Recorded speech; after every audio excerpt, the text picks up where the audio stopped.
What's going on, my fellow A-plussers? Welcome back once again, my fellow patrons. It is I, your more phenomenal host, as always, Adam Perez, certainly coming through for you guys today with another Boom Studios review. That's right, guys. We're going to be getting into Power Rangers issue number 5, as you have early access, you fellow patrons, to this particular review, and then this video will eventually be made available on the weekend for regular subscribers and viewers as well. So this comes to us from Ryan Parrott once again. It is, in fact, New Comic Book Day, so if you haven't had the opportunity to check out your local comic book store and pick you up a physical copy, please go ahead and do so. But if you don't have a local comic book store nearby or unable to get to one, check out Comixology.com, a great source to go ahead and digitally download your comics. You can go ahead and read them on your laptop, your cell phone, your tablet, whatever the case may be. But definitely go ahead and pick up issue number 5 of Power Rangers, an issue that I actually was a really big fan of. You guys know I've been a little bit critical of this particular series. Had a little bit of a rough start in my eyes, but it feels as though it's definitely picking up the momentum and embarking in an aspect of Power Rangers when it comes to the in space time period, where I was a huge fan of. So I'm really glad to see them kind of branching off into this direction and having some very familiar faces wind up popping up in this issue, guys. So let's go ahead and dive into issue number 5 of Power Rangers. First and foremost, this cover, gorgeous. Absolutely gorgeous. I've said this before. The gentleman that does the cover work for Power Rangers, I really want to see them tackle either a graphic novel or a series themselves, a mini-series or whatever the case may be, because I really would love to see their work just in several pages and following along with the Power Rangers story. Ecliptor is one of my favorite characters, especially from In Space. I just think his costume design is probably one of the most unique ones that I've certainly seen in Power Ranger franchise, and he grows on me every time that I see him on screen or on a page. So I'm so glad that they wind up not only bringing him back, but again, really embarking on the in-space territory, as this Power Ranger series really is allowing these Omega Rangers to kind of go out into the galaxy and bump into a ton of different aliens and monsters and things like that. So I feel like this is certainly going to be the series that really introduces us to several different concepts and ideas of Power Rangers that we've already seen before, but maybe just in very early incarnations. I mean, goodness, the call outs in this episode, in this issue, are ridiculous. I mean, we've got Emperor Grum from SPD referenced in here. Heck, we've got SPD popping up in here as well. What else? You got the in space references. There's even a reference to alien rangers from Aquitar and things like that. I mean, it's all over the place. And I love all the references that we wind up getting. SPD, in space, alien rangers. If there was certainly more in here that you guys wind up catching and I'm missing off the top of my head, certainly go ahead and let me know in the comment section box below what other kind of Easter eggs to other Power Ranger series you wind up seeing in here. But this really starts tackling some fantastic things that I absolutely love. First, it's always great to kind of have a little bit of a Western theme, right? Seeing Zach and Jason kind of go into the old saloon in their disguises as undercover and things like that, trying to pick a poker match, if you will, with one of the ugliest monsters in there to try and get some information. And of course, you can't trust any of these monsters, as we see one of them is clearly cheating. But I always love that sort of Western genre that Onyx kind of always presented, whether it be on screen on In Space or even here that Ryan Parrott is truly bringing that back even for the comic book. So I kind of dug that feel, I can't lie. And of course, anytime you go into an old Western or a saloon, there's got to be a bar fight happening. So I absolutely love that we wind up getting one between Zach, Jason, and a surprising Astronema, Princess of Evil, has in fact wind up popping up in here. And to think that next week, guys, we actually get our Power Rangers Unlimited one-shot of Heir to the Darkness. That's going to be focusing on not only Ecliptor, but also Astronema, who is in fact the main character. I'm sure there'll be a little bit of some Dark Spectre in there as well. But there is already immediate connections. And I love what Ryan Parrott is certainly doing in regards to, and Boom Studios in regards to at least giving us these additional one shots to kind of fill in some of the blanks, if you will, give us some back history and some backstory on these characters. And maybe, if anything, I'm kind of expecting Heir to the Darkness to kind of catch us up a little bit to see how Astronema is, or how she got to this particular point in Power Rangers issue number 5. You know, she clearly references the idea that the Power Rangers killed her entire family, or so she certainly thinks so, and winds up pretty much blaming any Power Ranger that she winds up coming across, right? It's a mission of hers to go ahead and destroy them. And I love the fact that Zach is like, hey, pump your brakes. You know what I'm saying? Like, I get the vendetta that you certainly have. Like, I'm sorry to hear about your loss, but your loss wasn't because of us. You know what I mean? Like, whatever the case might have been, you can't just go around attacking every Power Ranger that you see. There's clearly more behind this story than certainly meets the eye. So I am kind of glad that we got that sort of conversation between Zach and Astronema, because it does seem as though Astronema is kind of thinking her way through this process now, in the sense that maybe I should be more mindful of which Power Rangers I choose to pick. I don't know. I think he mentions the ideas like, how can you believe that you're on the good side when your name is legitimately the Princess of Evil, right? So I thought that was probably kind of pretty funny, just kind of throwing it back in her face a little bit to make her think. But, you know, just based off of some of the preview images that we've seen from Heir to the Darkness, it's pretty cool at the idea that we see her pretty much defeating other Power Rangers from galaxies that we necessarily haven't seen on the live screen, right? I believe they're using the Super Sentai adaptation of, or the Super Sentai team of Flashman, which I believe is Power Rangers Prism, if I'm not mistaken, here in the States. I believe that's the name that they gave them. If I'm wrong, please correct me in the comment section box below.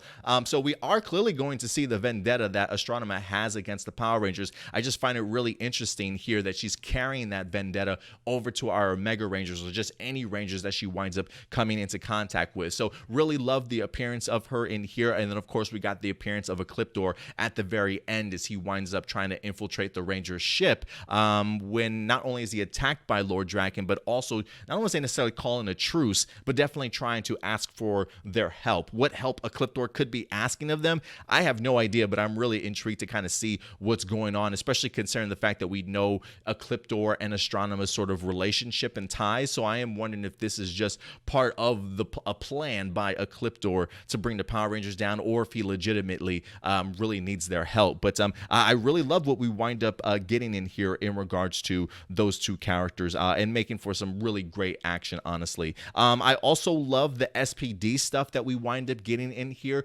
continuing to show early incarnations of Space Police Delta, or Space Patrol Delta, I should say. One of the things that I will say in here that I loved is getting the opportunity to see that Zordon is reaching out to pretty much everybody in the galaxy. He clearly is pissed off about the idea that the Omega Rangers wind up taking Lord Drakkon. I mean, we saw how much he was fuming and upset very early on when Jason just completely ignored him. But to see the lengths that Zordon is certainly going to not only bring the Omega Rangers to justice, which is like, homeboy literally has a warrant out for their arrest. Like, I wouldn't be surprised if the Omega Rangers were like wanted criminals, most wanted criminals #1 in the galaxy at this point, as he's not only trying to get Lord Drakkon back, but also the Omega Rangers. And I love the fact that SPD played that recording for Jason, so he can see that no, these issues are these warrants and issues and demands are coming directly from Zordon himself, which the SPD certainly do entrust very, very much. So Jason definitely finds himself in hot water at this point in time. Whether or not they'll actually send him back to Earth, who certainly knows? But I would not be surprised if SPD at least reaches out to Zordon to let them know that there's been some sort of connection made with the Omega Rangers here. So I'm fascinated. I'm really fascinated to see just the hot water that Jason truly is in when it comes to Zordon. A couple other things that we definitely have to talk about. I continue to love the relationship between Trini as well as Lord Drakkon.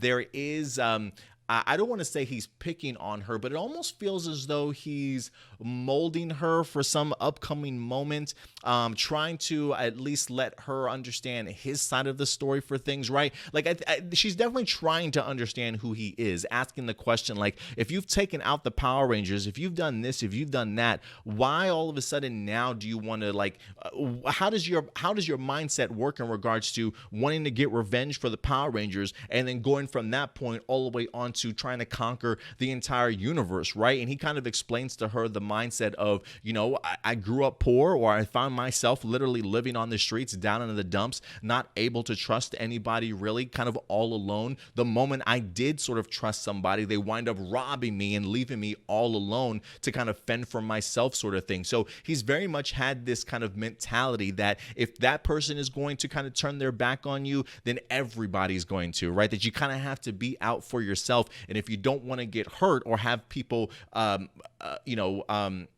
take advantage of you like that, what's the best way to handle that? By taking control of absolutely everything. And I love the fact that he kind of turns it around on Trini in the sense who, while she clearly doesn't understand, he pretty much mentions, you know, you don't understand because you've never lived this life before, right? Like things have been given to you, or, you know, it's been easy for you in your life. Maybe if you were in my shoes and had to live sort of the decisions that I've had to make, you know, maybe you wouldn't judge me as much as as much as you certainly are. And I love the fact that he also kind of foreshadows the idea that, listen, you know, being out here in the galaxy, things aren't black and white. You know, you're going to have to make some tough decisions, and it might mold you into something that you certainly don't like. And so this really feels as though Ryan is trying to foreshadow something that's going to happen with Trini, whether maybe she finds herself going down a dark path, maybe her, having her buttons pushed by Lord Drakkon, and her kind of giving back her, you know, these pushbacks, and her being a little bit resilient and maybe a little bit angry towards him, the way that she certainly reacts. Like, I am wondering if this is all part of Drakkon's plan of maybe molding her into something more, or if this is a path that Trini will eventually find herself on. So I am fascinated to see what that's going to be like. But I think for me, the interactions between Trini and Lord Drakkon are just golden. I think they're absolutely perfect, and I love the fact of him giving Trini the shine that she definitely deserves, for sure. And I also love just a little bit of lore building that we have in here, continuing to show the importance of the Empyreals and how significant they're going to be playing a role kind of going forward, right? Zai the robot is kind of still trying to find, I think he's trying to locate other, not necessarily other emissaries, but he's trying to sort of make connections and things like that to them in their past. And he references a sire Lentinvos, I believe, that he says a philosopher over 16,000 years ago, who is someone who may have seen the emissaries. He says he claimed to have had a vision of the birth of the universe, and he talks about the idea of seeing the first ones. He says powerful beyond measure, and Trini references those as the morphine masters, who then went on to create the three emissaries. But in return, in creating the three emissaries, he says, but what comes to pass in the light also comes to pass in the dark, referencing that the shadows of the emissaries are in fact that of the Empyreals. So there is a very yin and yang, if you will, a light and dark to certainly what the morphing masters have in fact sort of created. Now, whether or not they knew that that was going to happen when they created the emissaries, who certainly knows, but this at least gives more detail in regards to who the Empyreals are, and really like their power level, that these guys are literally as powerful as emissaries, is pretty disturbing, to say the least, and very frightening for that matter. So I'm loving as to the danger that's kind of ensuing, right? We've even seen another one shot that's supposed to be coming out in either June or July with the Phantom Ranger, and I think there might be some hints of Empyreals as well, and they also have different color schemes and things like that on them. So I am definitely excited to see how the Empyreals fit into this world that this Power Rangers series is in fact kind of spinning off and growing here. There's a ton of lore, there's a ton of world building, there's a ton of Power Ranger references to previous seasons. I think Ryan Parrott's doing a great job so far. He's really turning my mind around on this particular series now that we're kind of really getting into the nitty-gritty. Episode 1, issue 1, I should say, I definitely enjoyed.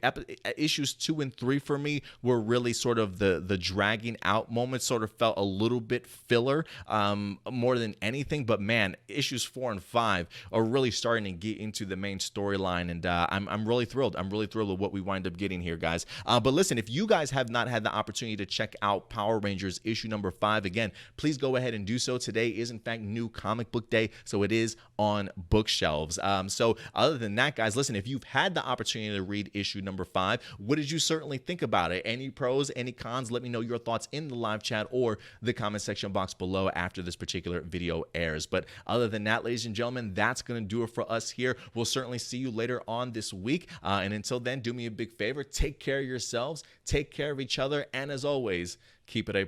I'll talk to you guys later. Bye.